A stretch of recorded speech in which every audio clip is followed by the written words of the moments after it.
right? Oop, I forgot one more thing. I insert this thing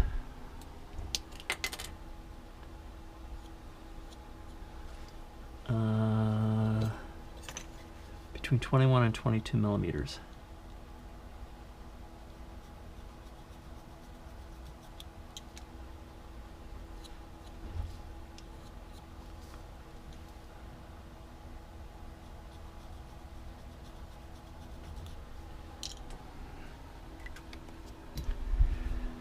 And I just picked that up from the way Brad does his, and I think what a lot of people do is they'll put the staple in and they'll stick this in until they get the correct length. But I know I'm going to trim this. I think I want to be in the position of having to trim it where it's a little flat to begin with, and then I can bring it in where I want it. Right now, I'm going to put the first wind on here, which is going to be hardly any tension at all. And what I'm aiming to do is have this point right here and this point right here, have those two edges come together at about the same time. And I'll try and adjust that every time. Oh, great. Where is the end? Yeah, go ahead.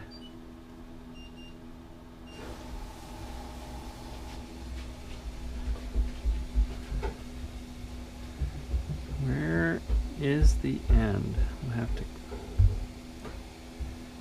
edit this out.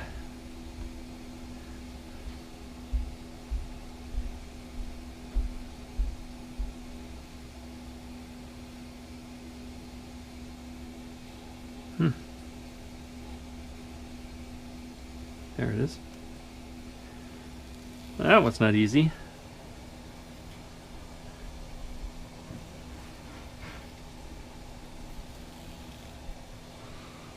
I think the name of the piper that used this stuff, I think his name is Jim Burke. It's part of the, is it the Arizona or Southwest Pipers Club? He has a little video on there, and I really like this stuff. So I just do a little, I don't know what you call it, a half hitch or granny knot. I'm not so good with knots. I was for a while when I was doing a bunch of sailing, but I think any of those knots work over here, but that scalpel's not very sharp. And I'm going to kind of push this up in here to keep it out of the way. And I want to take advantage of the flatness of this. I think it puts it spreads the force on the reed edges more. I think that helps better with cracks. So I'm only putting a very little tension on here. I'm kind of paying attention how far that is versus that.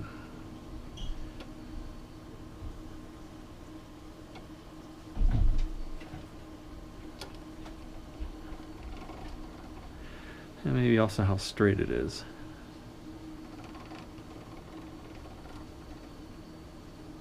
Alright, so those are pretty close.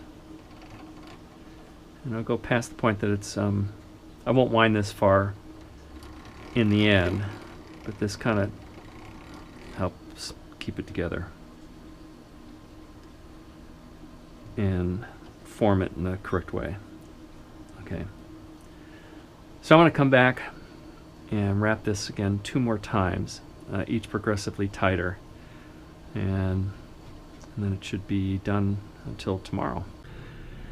Okay, it's time for the second wrap.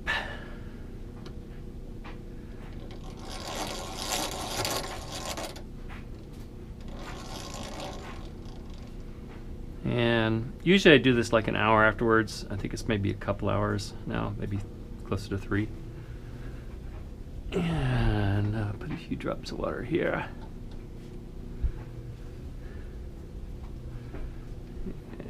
few drops of water there, just to keep it nice and soft.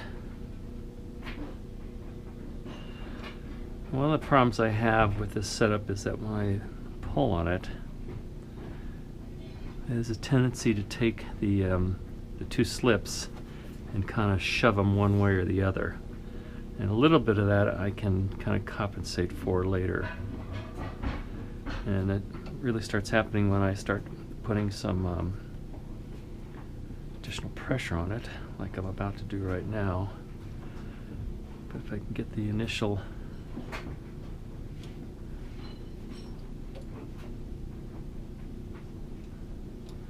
okay.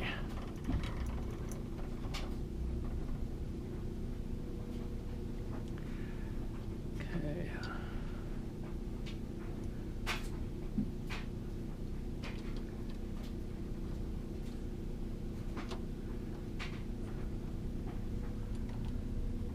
See, I worry about this thing cracking, but we'll see. Did you hear that crack? Yeah, shit. Didn't crack where I thought it was going to crack. All right, so sometimes we can salvage this. It's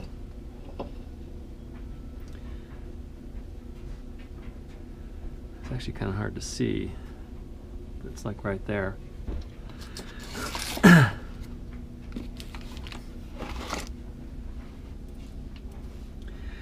So I think I was just putting too much pressure on it.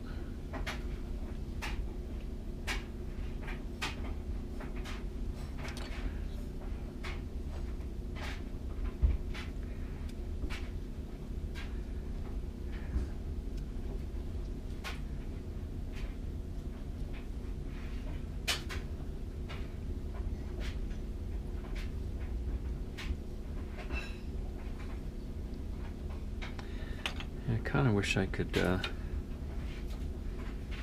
open up that crack a little bit.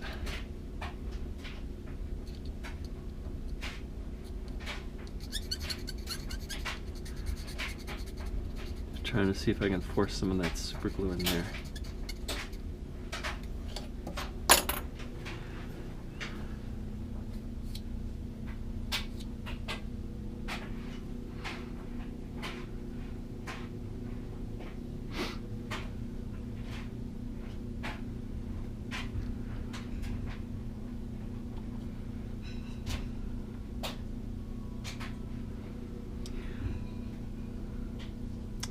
You know what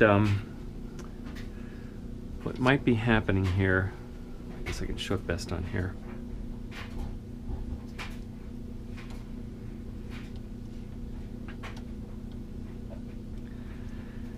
Is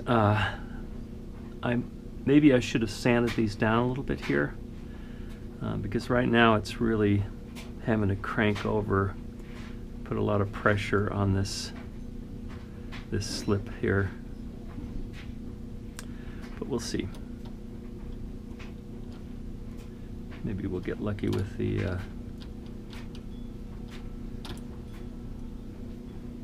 super glue.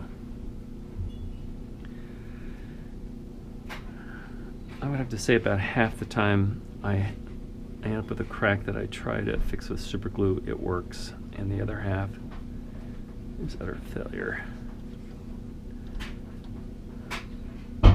So if this fails, I guess what I'll do is I'll make another one up to this point. All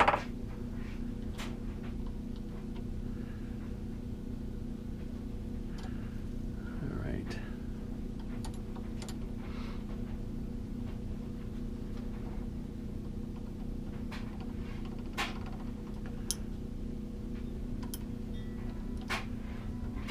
The crack. Maybe what I need to do is go ahead and put glue on there when I can see it like that.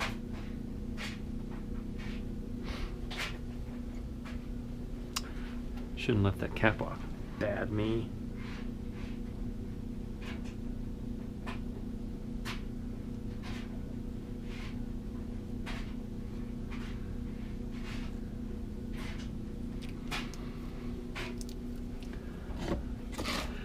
And yes, I'm a little concerned about this stuff coming down into.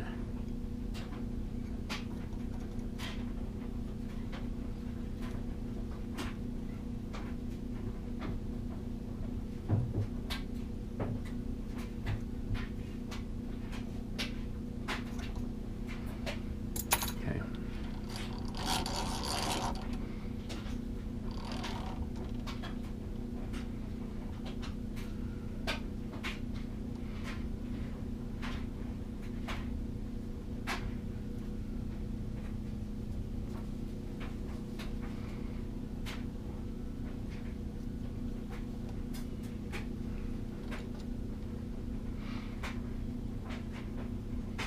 The other thing I worry a little bit about is when it's cracked like that, is that going to mean that there's going to be a different tension on this side than that side?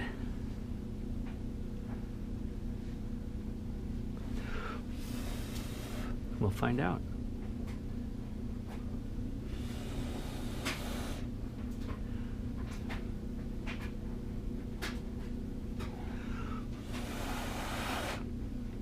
Super glue dries really quickly, which is kind of nice.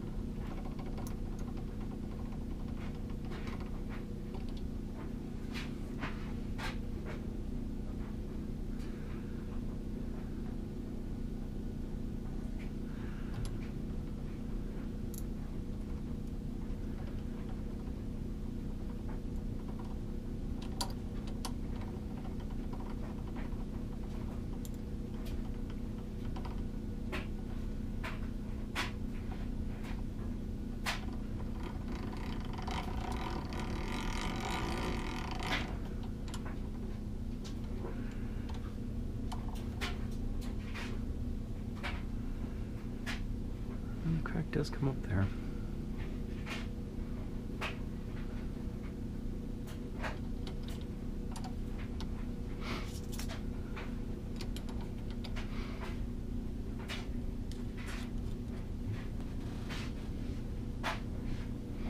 Okay, so we'll try that again.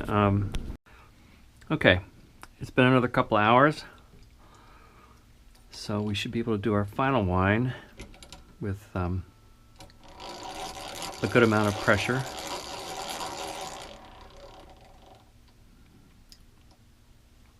Put just a little bit more water in there again.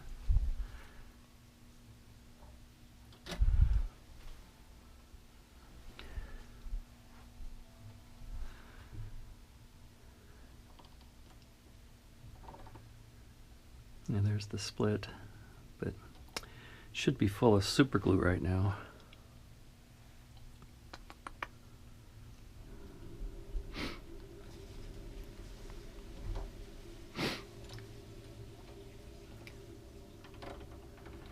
By the way, hopefully what'll happen is it'll close up by about the time I get to that 22 millimeter mark.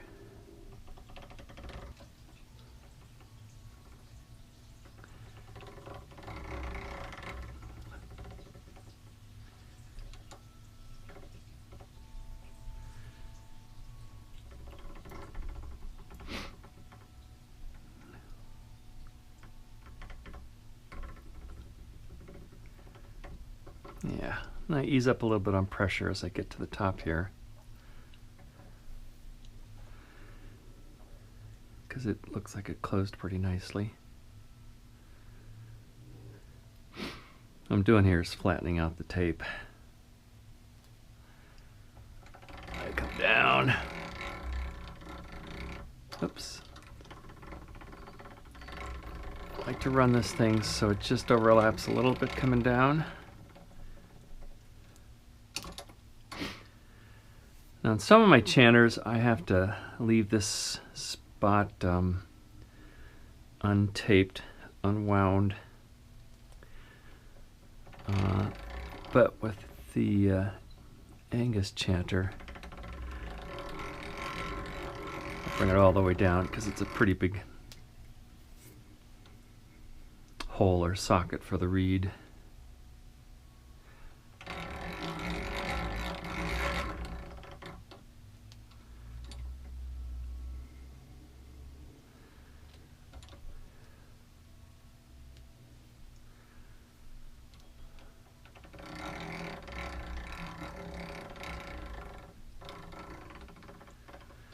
Okay, so that's enough in there. So cut it off. And now I can kind of seal it.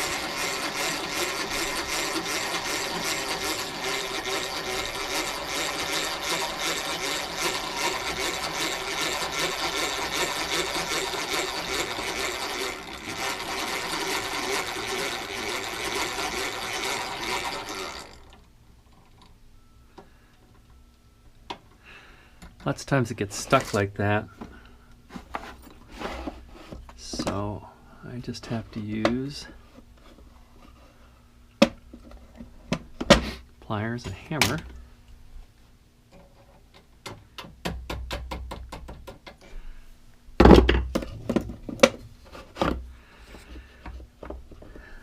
Okay, so what I usually do at this point is I pull. I like the way that looks. I pull the tape and string off here and see if I have a nice closing of the reeds.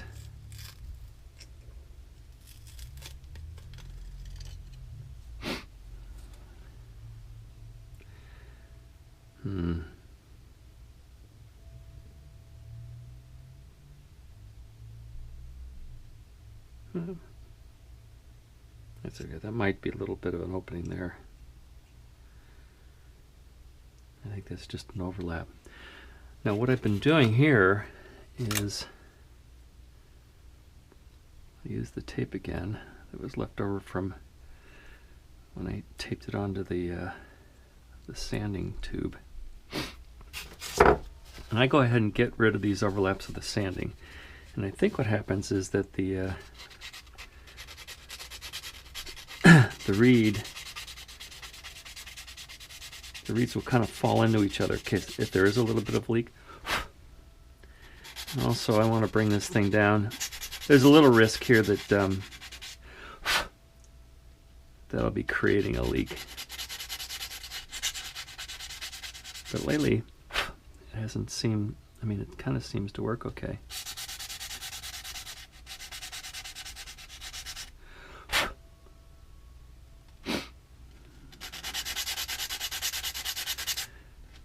Yeah, if I would have done this right, maybe this would have been a smoother transition before I got to this point, but like I said, this seems to work.